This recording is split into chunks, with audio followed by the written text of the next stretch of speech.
Penistone Road, Clapham, 20 de agosto de 1900. Acabo de experimentar el que creo ha sido el día más extraordinario de mi vida. Y mientras los hechos siguen frescos en mi memoria, deseo pasarlos al papel con tanta claridad como me sea posible. Déjenme decir antes que nada que mi nombre es James Clarence Wintencroft. Tengo 40 años y una salud de hierro, pues nunca he pasado un solo día de mi vida enfermo. Soy artista por profesión, aunque no de mucho éxito. Si bien gano suficiente dinero con mi trabajo en blanco y negro para satisfacer mis necesidades. Mi único pariente cercano, una hermana, falleció hace 5 años, de modo que soy independiente. Esta mañana tomé el desayuno a las 9 y tras echarle un vistazo al periódico matutino, encendí mi pipa y dejé vagar la mente con la esperanza de dar con algún tema para mi lápiz. A pesar de tener la puerta y las ventanas abiertas, la atmósfera de la habitación era opresivamente calurosa. Y acababa de decidir que el lugar más fresco y cómodo de todo el vecindario sería la zona más honda de la piscina pública, cuando llegó la idea. Empecé a dibujar. Me concentré en el trabajo con tanta intensidad que dejé intacto el almuerzo y solo me detuve cuando el reloj de San Judas marcó las 4. El resultado final, para tratarse de un boceto apresurado, estaba convencido, lo mejor que había hecho nunca. Mostraba a un criminal en el banquillo de los acusados inmediatamente después de que el juez hubiera dictado sentencia. Era un hombre gordo, inmensamente gordo.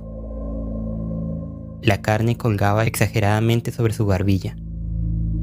Se plagaba sobre su enorme y rechoncho cuello. Exhibía un afeitado apresurado. Más bien, debería decir que un par de días antes había disfrutado de un afeitado apurado. Y era casi completamente calvo. Se encontraba de pie en el banquillo, agarrando la barandilla con sus torpes dedos, mirando al frente. El sentimiento que sugería su expresión no era tanto de horror como de un completo y absoluto derrumbamiento. No parecía haber en aquel hombre nada lo suficientemente fuerte como para soportar aquella montaña de carne. Enrollé el dibujo y en realidad, ignorando por qué, lo guardé en mi bolsillo. Después, con esa sensación poco común de felicidad, con la seguridad que da el haber hecho algo bien, salí de casa. Creo que salí con la idea de visitar a Trenton, pues recuerdo haber recorrido Layton Street y girar a la derecha por Girrick Road al pie de la colina, en la que un grupo de obreros trabajaba en la nueva línea de tranvía.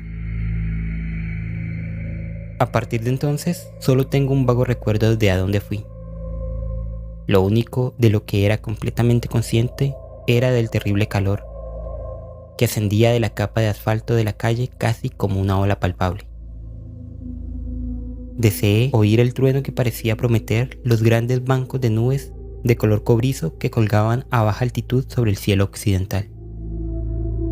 Debía de haber caminado 5 o 6 millas cuando un chiquillo me sacó de mi trance al preguntarme la hora.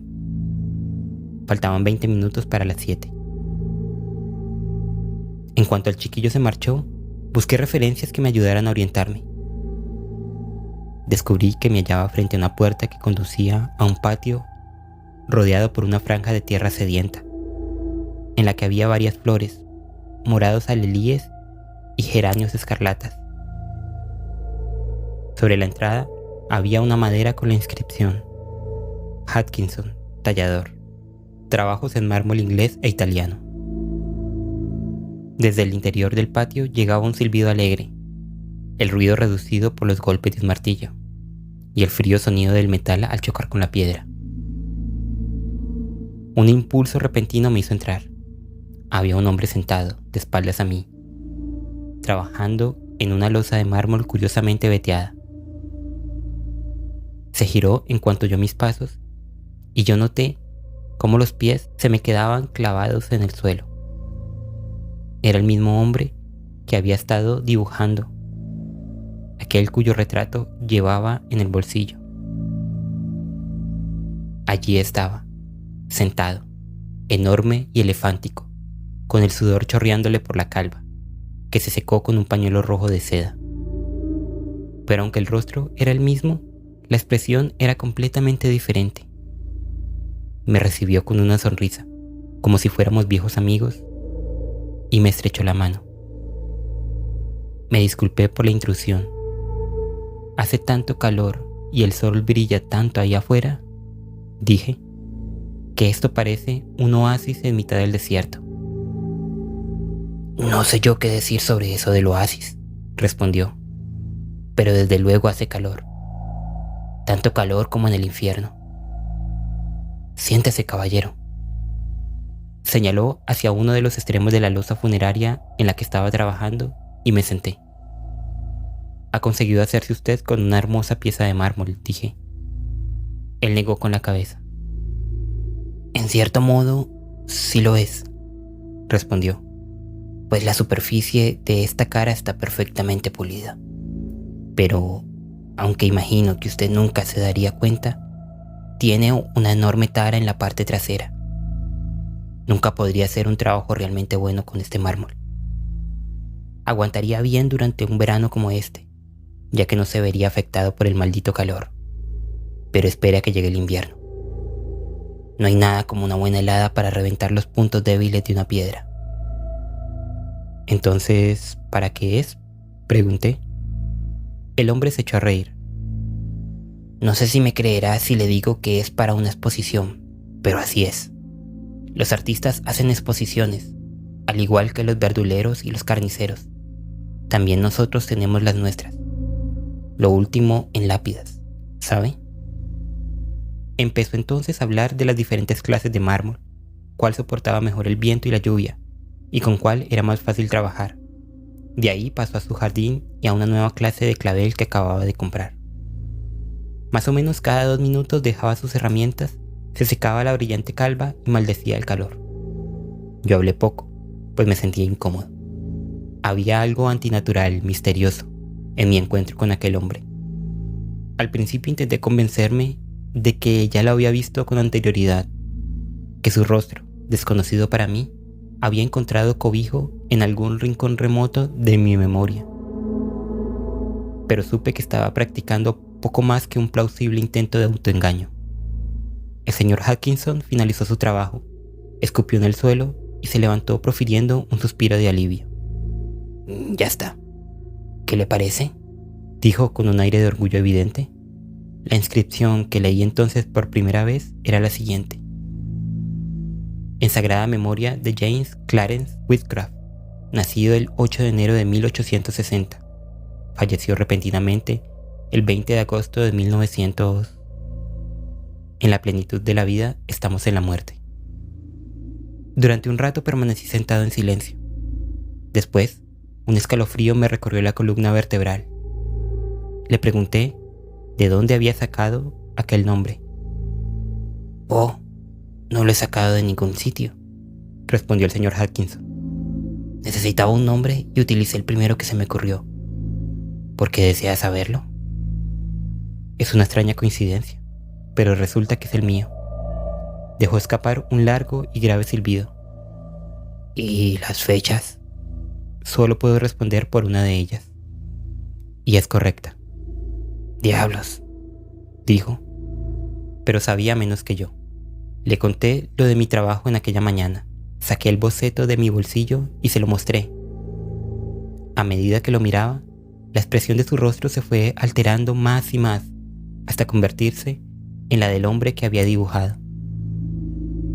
Y pensar que justo anteayer, dijo, le dije a María que los fantasmas no existen. Ninguno de los dos había visto un fantasma, pero supe a lo que se refería. Probablemente usted haya oído mi nombre en algún sitio. ¿Y usted seguro que me ha visto en alguna parte y luego lo ha olvidado? ¿Estuvo usted el pasado julio en Clapton, sí? Nunca había estado en Clapton en mi vida. Permanecimos en silencio durante un rato. Ambos estábamos contemplando lo mismo, las dos fechas grabadas en la losa, y una era auténtica. Entre a cenar algo, dijo el señor Atkinson. Su esposa era una mujer alegre, con las mejillas redondas y sonrosadas de los que se han criado en el campo. Su esposo me presentó como un amigo suyo artista. Nos resultó ser una idea muy afortunada, pues una vez retirada de la mesa las sardinas y los berros, extrajo una Biblia ilustrada por Doré y tuve que sentarme a expresar mi admiración durante casi media hora. Salí afuera y encontré a Atkinson sentado sobre la loza, fumando. Reiniciamos la conversación en el punto en que la habíamos dejado. Tendrá usted que perdonarme porque le pregunte esto, dije. ¿Pero conoce alguna razón por la que pudieran llevarle a juicio?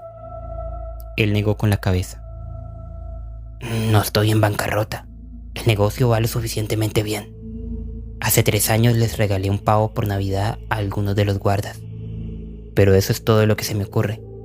Y además eran pequeños, añadió con ocurrencia tardía. Se levantó, tomó una regadera del porche y empezó a regar las plantas.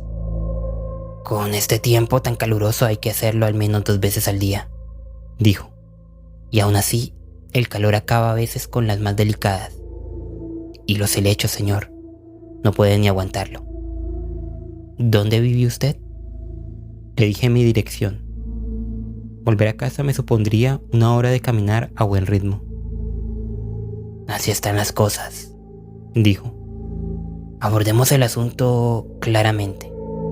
Si vuelve a casa esta noche, puede usted sufrir una serie de accidentes. Un coche podría atropellarle, y también están las típicas pieles de plátano o de naranja. Eso por no hablar de las escaleras que se derrumban. Hablaba de lo improbable con una seriedad intensa que 6 horas antes habría resultado risible. Pero yo no me reí. Lo mejor que podemos hacer, continuó, es que se quede usted aquí hasta las 12. Subiremos arriba y fumaremos. Puede que dentro se esté un poco más fresco. Ante mi propia sorpresa acepté. Ahora estamos sentados en una habitación larga, aunque no muy alta, bajo los aleros. Atkinson ha enviado a su mujer a la cama. Se mantiene ocupado afilando alguna de las herramientas con una pequeña piedra oleosa mientras se fuma uno de mis puros.